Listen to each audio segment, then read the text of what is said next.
अमूल एक ऐसा ब्रांड जो आज हर घर में राज करता है। छोटे से लेकर बड़े तक हर इंसान की कहानी का हिस्सा बन चुका है। लेकिन दोस्तों, इस ब्रांड का जन्म इतना आसान नहीं था। Amul, a trendsetter in the dairy industry of India for more than 70 years, is a household name.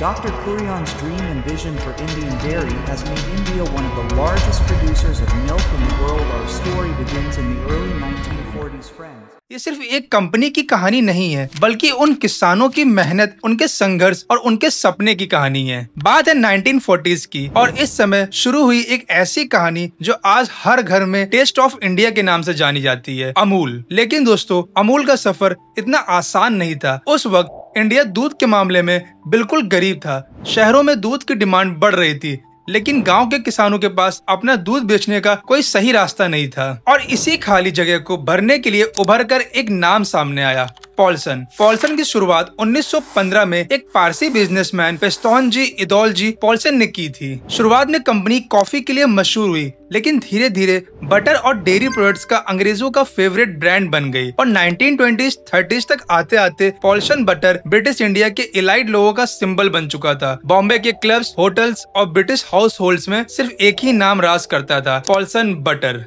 1945 जब वर्ल्ड वॉर 2 चल रहा था, उसी दौरान बॉम्बे शहर में होटल्स, आर्मी कैंप्स और ब्रिटिश फैमिलीज के लिए दूध की डिमांड बहुत ज्यादा बढ़ रही थी। प्रॉब्लम ये थी कि दूध ज्यादातर गुजरात के गांव में मिलता था और उससे लंबा सफर करके बॉम्बे तक ले आना आसान नहीं था। इसी वक्त ब्रिटिश सरकार ने एक प्लान बनाया, बॉम्बे मिल्क स्कीम। इस स्कीम के तहत फैसला हुआ कि गुजरात के खेड़ा डिस्ट्रिक्ट के आनंद गांव से दूध कलेक्ट करके 400 किलोमीटर दूर बॉम्बे भेजा जाएगा, और इसका एक्सक्लूसिव कॉन्ट्रैक्ट दिया गया सिर्फ एक कंपनी को, पॉल्सन। पॉल्सन ने आनंद में अपना एक बड़ा पेस्चराइजर प्लांट खोला। प्रोसेस कुछ ऐसा था, गांव के छोटे किसान दूध देते और पॉल्सन के एजेंट्स वो दूध सस्ते दाम में खरीद लेते थे। फिर आनंद प्लांट में दूध को पेस्चराइज किया जाता था। पेस्चराइजेशन का मतलब होता है दूध को एक सर्टेन टेम्परेचर पे गर्म करके उसके हार्मफुल बैक्टीरिया और जर्म्स को मार देना और फिर तुरंत उसको ठंडा कर कर स्टोर कर लेना। इस प्रोसेस के तहत दूध को ज्यादा दिन तक स्टोर किया जा सकता है और काफी दिन तक सर्वाइवल मोड पे रखा जा सकता है। इस प्रोसेस से दूध ज्यादा दिन तक खराब नहीं होता और इसको लंबी दूरी तक ट्रांसपोर्ट किया जा सकता था। यही पेस्चराइज दूध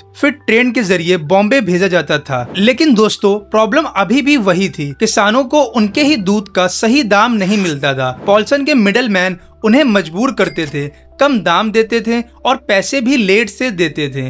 और जब फ्लश सीजन आता था, मतलब सर्दी में जब भैंस ज्यादा दूध देती थी, तो बॉम्बे मिल्क स्कीम एक्स्ट्रा दूध लेने से सीधा इनकार कर देती थी। किसानों को अपना दूध सड़कों पर बहा देना पड़ता था।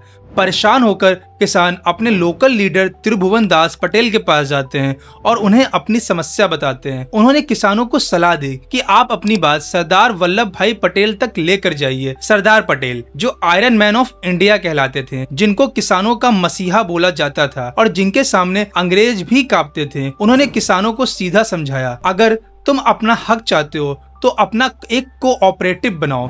दूध का प्रोडक्शन, कलेक्शन और बिक्री सब तुम्हारे अपने हाथ में होना चाहिए। और उन्होंने एक और बात जोड़ी, अगर ब्रिटिश सरकार तुम्हारी बात नहीं मानती तो स्ट्राइक करो, बॉम्बे को दूध देना बंद कर दो। जब तक तुम अपने हक के लिए खड़े नहीं होगे, तुम्हें न्याय नहीं मिलेगा। सरदार पटेल ने अपने ट्रस्टेड कलीग मोरारजी देसाई को आनंद भेजा।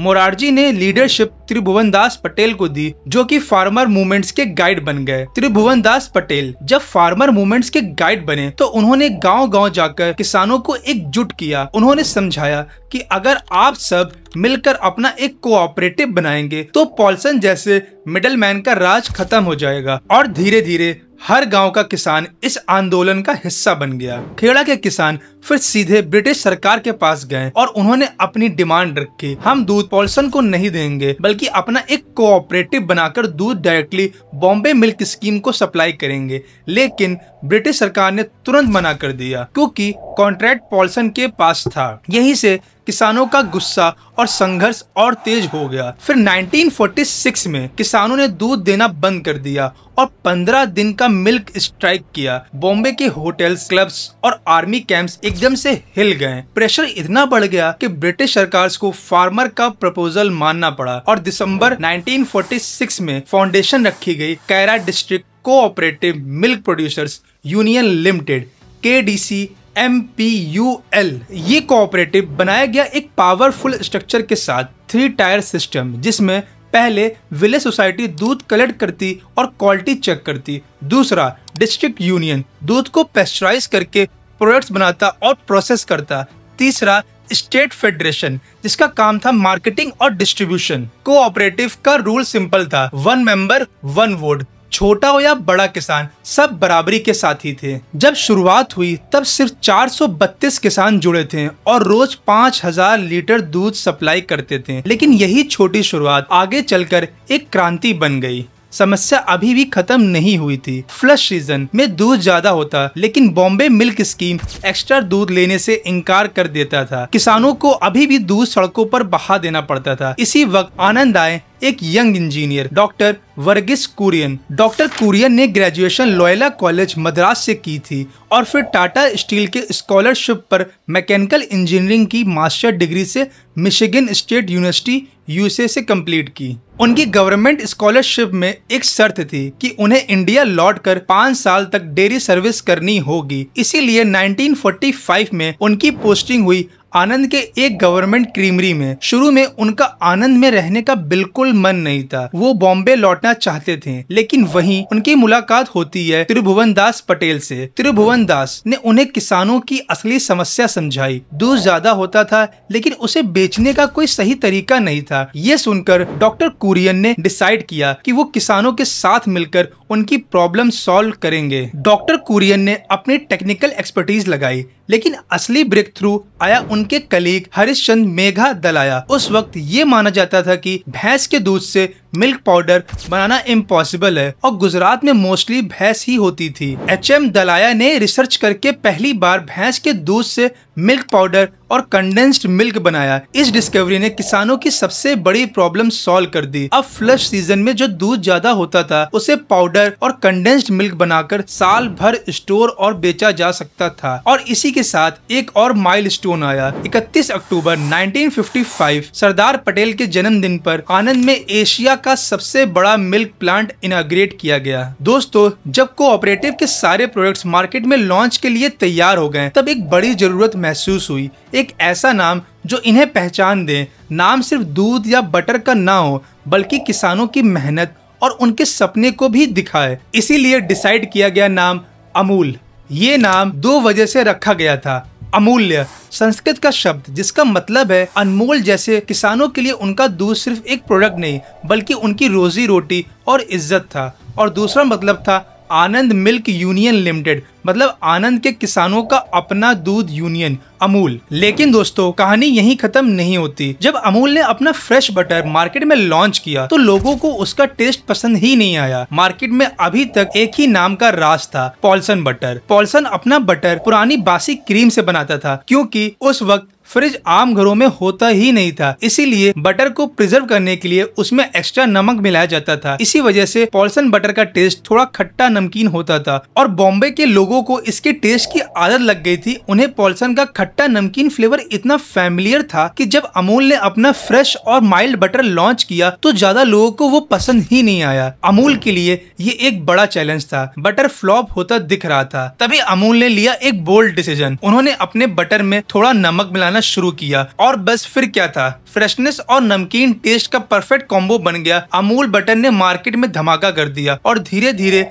पॉल्सन को पूरी तरह हरा दिया। दोस्तों, अमूल की सफलता के पीछे सिर्फ उसका दूध या बटर नहीं था, बल्कि उसकी ब्रांडिंग का भी एक बड़ा हाथ था। और इस ब्रांडिंग का चेहरा बन गई थी अमूल गर्ल। आपने देखा होगा अमूल के प्रोडक्ट्स पर एक छोटी सी कार्टून लड़की पोल्का डॉटेड फ्रॉक पहने हुए, हाथों में बटर पकड़े हुए। 1966 में एडवर्टाइजिंग जीनियस सिल्वेस्टर द कूना ने इस आइडिया को पेश किया था। उस वक्त पॉल्सन बटर की अपनी एक पॉल्सन गर्ल थी, एक सोफिस्टिकेटेड और इलाइट इमेज वाली लड़की। द कूना ने सोचा, अगर अमूल को आम लोगों का ब्रांड बनाना है तो उसका चेहरा भी आम लोगों से जुड़ना चाहिए। इसीलिए उन्होंने बनाई एक शरारती, चुलबुली, इनोसेंट सी कार्टून लड़की जो हर इंडियन फैमिली को अपनी लगती थी। और यहीं से शुरू हुआ अमूल गर्ल कैंपेन, जो आज दुनिया का सबसे लंबे समय तक चलने वाला आउटडोर एडवर्टाइजिंग कैंपेन माना जाता है। ये इतना लंबा चला है कि इसका नाम वर्ल्ड रिकॉर्ड्स में भी दर्ज है। अमूल गर्ल हर इवेंट पर अपना एक विटी कमेंट करती थी, चाहे वो क्रिकेट हो या सिनेमा, पॉलिटिक्स हो या स्पोर्ट्स। कपिल देव की 1983 वर्ल्ड कप जीत पर होर्डिंग आई, कपिल देव से अटरली बटरली डिलीशियस। अमिताभ बच्चन की सुपर हिट फिल्म पर लिखा गया, अटरली बचनली डिलीशियस।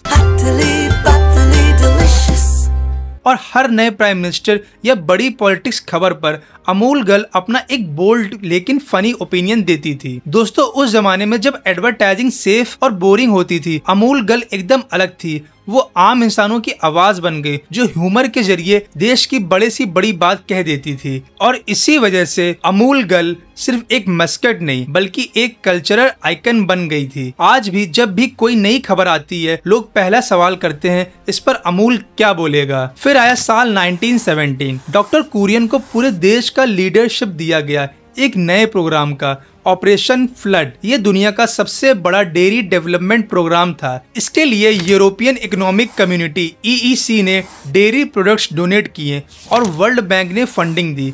ऑपरेशन फ्लड का गोल था इंडिया को दूध डेफिशिएंट देश से दुनिया का सबसे बड़ा दूध प्रोड्यूसर बनाना। और दोस्तों, ये मिशन सफल रहा। आज इंडिया दुनिया का मिल्क मार्केट का 25% हिस्सा रखता है और इसी वजह से डॉक्टर कुरियन को कहा जाता है father of the white revolution. दोस्तों, आज अमूल सिर्फ एक डेयरी ब्रांड नहीं है बल्कि एक इकोनॉमिक पावर हाउस बन चुका है। फाइनेंशियल ईयर 2024-25 में अमूल ब्रांड्स का एनुअल टर्नओवर करीब 90,000 करोड़ तक पहुंच गया और GCMMF जो इसका कोऑपरेटिव नेटवर्क है, इनका रेवेन्यू भी 65,900 करोड़ के आसपास रहा। अमूल की डेयरी कोऑपरेटिव मॉडल की वजह से इसका फायदा सीधे 36 लाख से ज्यादा किसानों तक पहुंचता है और ग्लोबली डेयरी इंडस्ट्री में अमूल अपना नाम लिख चुका है। दुनिया की टॉप डेयरी प्रोसेसर्स में अमूल लगभग 8th रैंक पर है। इस सफलता ने दिखाया कि एक छोटी सी कोऑपरेटिव भी दुनिया की बड़ी मल्टीनेशनल्स कंपनी को टक्कर दे सकती है। इसी वजह से अमूल को आज हम कहते हैं the taste of India.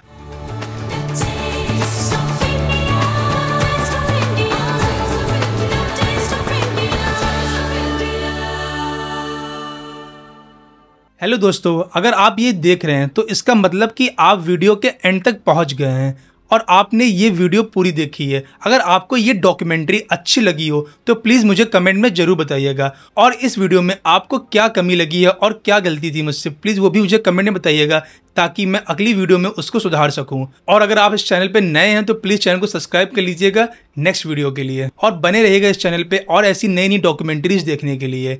Love you all.